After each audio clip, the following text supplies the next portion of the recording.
మీ car EMI కట్టలేకపోతున్నారా? మీ car EMI మేము కడతాం. ఈ నెంబర్కి కాల్ చేయండి.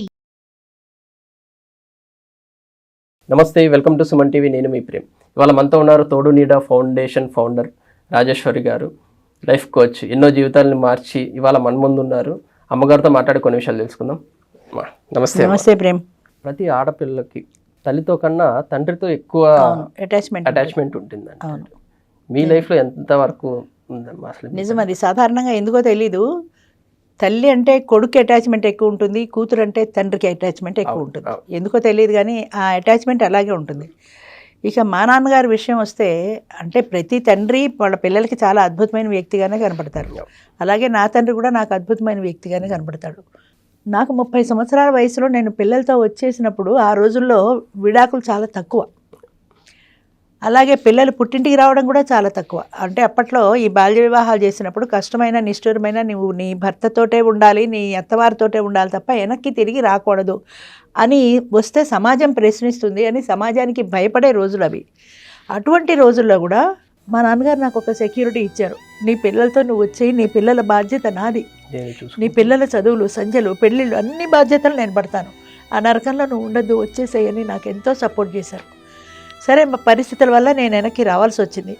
వచ్చిన తర్వాత కూడా ఆయన ఇచ్చిన మాట నెరవేర్చుకున్నారు. పిల్లల చదువులు కానీ ఆడపిల్ల పెళ్ళి కానీ అన్నీ కూడా ఆయనే బాధ్యత పడ్డారు. అంటే ఆయన వెనక మా అమ్మ కూడా ఉంది, ఉంటేనే కదా ఆయన చేయగలుగుతారు. అయితే నన్ను తిరిగి ఎస్ఎస్ఎల్సి చదువు, అప్పుడు నాకు ఎస్ఎస్ఎల్సి చదివితే ఏం ఉద్యోగాలు వస్తాయి? మా నాన్నగారు కోర్టులో పనిచేసేవారు. నేను అడిగాను ఆయన్ని, నాకు టైపు నేర్చుకున్నాను కదా, నాకు టైప్ క్వాలిఫికేషన్ ఉంది, ఒక టైపిస్ట్గా మీ కోర్టులో ఉద్యోగం ఇస్తే నేను చేసుకుంటాను అని.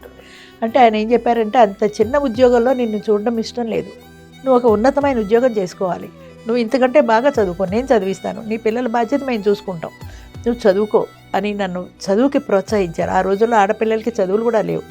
అయినా సరే ఆయన చదువుకి ప్రోత్సహించారు. దానికి తగ్గట్టుగానే నేను బీకామ్ చదువుకున్నాను, బీఈడీ చేశాను, ఎంఏ చదువుకున్నాను, ఎంఈడీ చేశాను. ఇంత చదువుకి కూడా ఆయన ప్రోత్సాహం, మా అమ్మగారి ప్రోత్సాహమే కారణం. ఒక ప్రైవేట్ ట్యుటోరియల్ కాలేజీలో నన్ను చేర్పించాలన్నా, ఫీజులు, నా పుస్తకాలన్నా దేనికి ఆయన బెంది లేదు. ఆఫ్టర్ ఆల్ మధ్యతరగతి కుటుంబం మాది, సంపన్న కుటుంబం కాదు. ఇంత పిల్లల్ని పోషించుకుంటూ ఇంకొక కుటుంబం ఆయనకి అడిషనల్గా బాధ్యత పడింది. అయినా కూడా ఉన్నంతలోనే పొదుపు చేసుకుంటూ జాగ్రత్త పడుతూ నా చదువులు కావాల్సిన ఖర్చు అంతా పెట్టేవారు, నా పిల్లల్ని చదివించేవారు. ఒక పుస్తకం కావాలంటే 4 పుస్తకాలు కొని తెచ్చేవారు ఆయన. ఒక నోట్స్ అడిగితే 4 నోట్సులు కొని తెచ్చేవారు. అంటే పిల్ల లేదు అని ఎక్కడ ఇబ్బంది పడకూడదు అన్నదే ఆయన చేయం. అలాగే తెల్లవారుజాము 4 గంటలకు లేస్తే మాతో పాటే కూర్చునేవారు. మేము ఆయన పడుకుంటే మేము కూడా పడుకుంటామని. అంత వ్యక్తిగత శ్రద్ధ తీసుకొని పిల్లలందరినీ చదివించారు, పెళ్ళిళ్ళు చేశారు.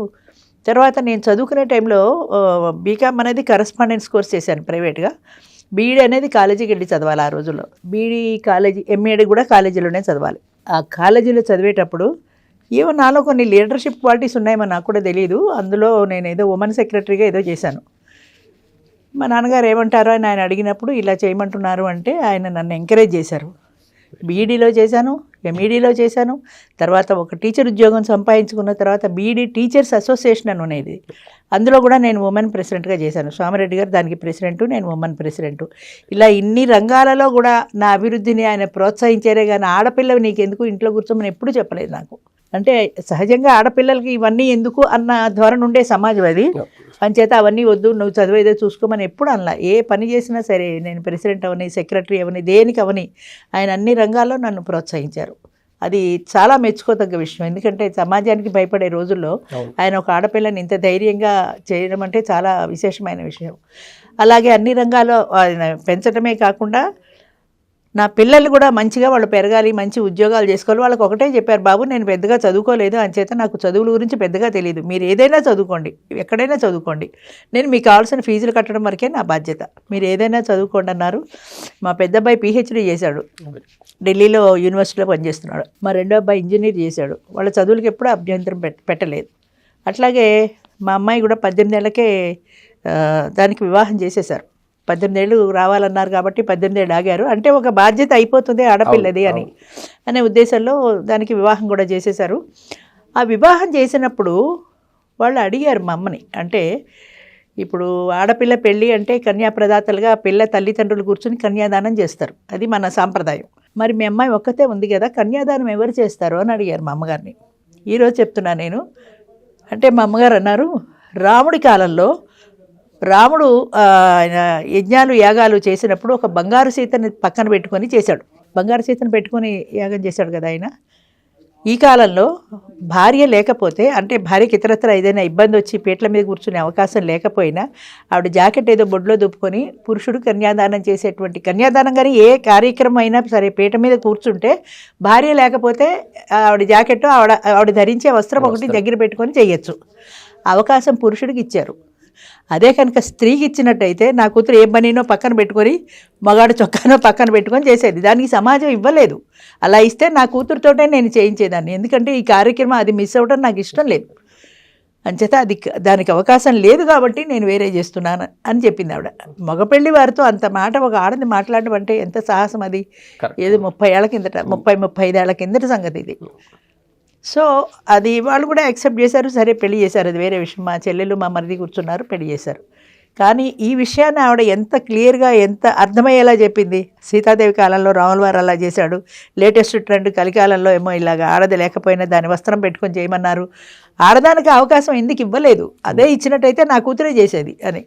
అంటే ఆవిడ మనసులో కూడా ఆవిడకి ఎంత వేదన ఉందో దాన్ని ఆవిడ అలా చెప్పగలిగారు. ఆ సాహసం కూడా అందరూ చేయలేరు ఆ ఏజ్లో. చాలా మెచ్చుకోదగ్గ విషయం అది.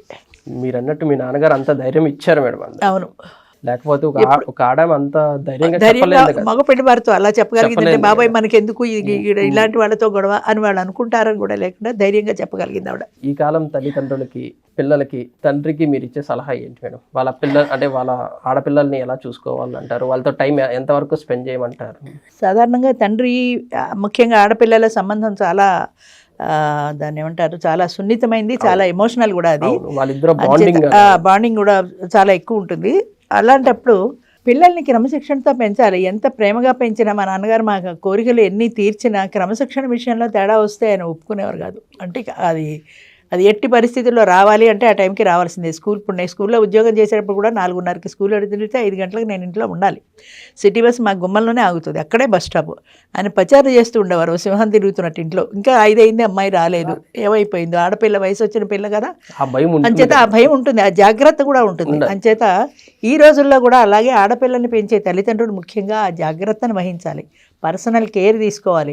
ఏదో ట్యూషన్కి వెళ్ళి ఉంటుందిలే, అమ్మాయి ట్యూషన్కి వెళ్తానందిలే అంటే చాలామంది సినిమాలకి వెళ్తే బ్యాగులు వేసుకొని సినిమా హాళ్ళల్లో కనిపిస్తారు.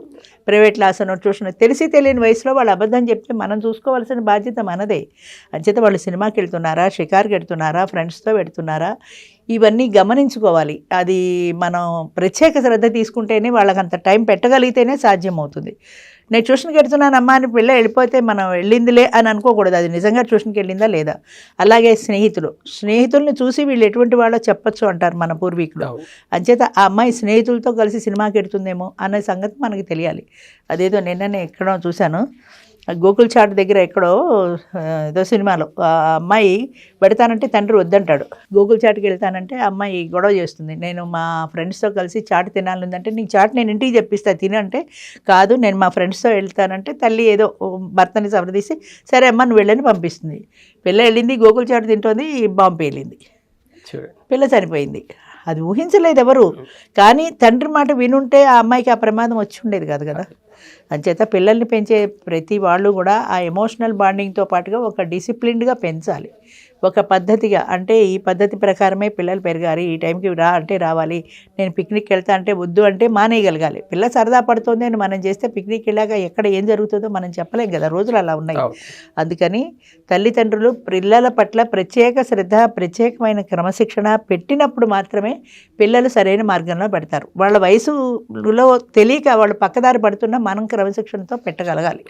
అది ఈ రోజుల్లో పేరెంట్స్ చాలామంది చేయటం లేదు. అది నేను తప్పు పడడం కాదు, చాలామంది పిల్లలకి కావాల్సిన డబ్బులు, ముఖ్యంగా సంపన్న కుటుంబాల్లో ఇద్దరు ఉద్యోగాలు చేసుకోవడమో బిజినెస్లు చేసుకోవడమో ఖాళీ లేక వాళ్ళు అడిగిన డబ్బులు ఇచ్చేసి కాంపెన్సేట్ చేసుకుంటున్నారు. అంటే మేము వాళ్ళకి టైం పెట్టలేకపోతున్నాము అని వాళ్ళు అడిగిన డబ్బులు ఇచ్చేసి వాళ్ళ కోరిక తీర్చాం కదా అనుకుంటున్నారు. కానీ వాళ్ళ కోరిక సవ్యమైనదా కాదా, అది ఎటెడుతోంది, వాళ్ళు ఎటెళ్తున్నారు అనే ప్రత్యేక శ్రద్ధ లేకపోతే రేపొద్దున మనమే.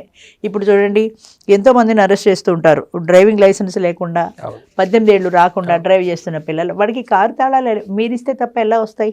కారు తాళాలు ఎలా వస్తాయి? 8-9 క్లాసుల పిల్లలు స్కూల్ బ్యాగ్లో పిస్టల్స్ పెట్టుకుని వెళ్ళిన కేసులు అక్కడక్కడ పేపర్లో చదువుకుంటున్నాం. పిస్టల్స్ వాళ్ళకి ఎలా వచ్చాయి? మీరంత అశ్రద్ధగా పిస్టల్ మీ జాగ్రత్త కోసం మీరు పెట్టుకున్నారు, అంత అశ్రద్ధగా పిల్లాడు తీసుకునేలా ఎలా పెట్టారు? ఇవన్నీ మనం చేసిన తప్పిదాలే కదా. అంచేత మనం జాగ్రత్తగా ఉంటే పిల్లలు కూడా జాగ్రత్తగా ఉంటారు. పిల్లల్ని క్రమశిక్షణలో పెట్టే ముందు తల్లిదండ్రులు క్రమశిక్షణలో ఉండాలి. నువ్వు 5ంటికి లే, 6ంటికి లేని మనం 9ంటికి లేస్తే వాడు 9ంటికి లేస్తాడు. నువ్వు లేవట్లేదా అని అడుగుతాడు. సిగరెట్లు కానీ ఏది కానీ మనం సిగరెట్ తాగుతూ పిల్లాడికి చెప్తే పిల్లాడు ఊరుకుంటాడు. నువ్వు తాగట్లేదా అని అడుగుతాడు. వాళ్ళతో మనం వేలెత్తి చూపించుకోకూడదు కదా. అందుకని ముందు మనం క్రమశిక్షణగా ఉంటే అప్పుడు పిల్లలకి క్రమశిక్షణ అనేది ఉండాలి అని చెప్పగలుగుతాం. ముందు మనం సరిదిద్దుకోవాలి, మనం సరిదిద్దుకోవాలి, తర్వాత పిల్లలకి చెప్పాలి. అంచేత వాళ్ళు క్రమశిక్షణలో పెట్టే ముందు మనం జాగ్రత్తగా ఉండాలి. అది ప్రతి పేరెంట్ తెలుసుకున్నప్పుడు పిల్లలు కూడా సక్రమంగానే పెరుగుతారు. అంతే. థ్యాంక్ యూ అమ్మా. Thank you so much. Thank you.